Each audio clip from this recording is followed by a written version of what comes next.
कुछ लोगों के साथ ये होता होगा, कुछ लोगों के साथ नहीं होता होगा, तो जिनके साथ होता है उसमें से मैं भी हूँ।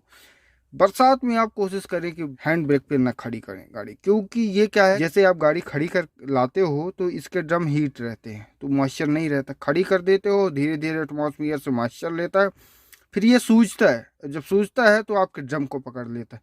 फिर जब भी आप गाड़ी बढ़ाओगे तो खट की अचानक से आवाज़ आएगी, या फिर बढ़ेगी ही नहीं। तो हैंड ब्रेक पे नहीं, एक बार गियर पे खड़ी करें बरसात में, फिर उसके बाद जब ड्राई मौसम आए तो बिल्कुल आप इस पे खड़ी कर सकते हैं।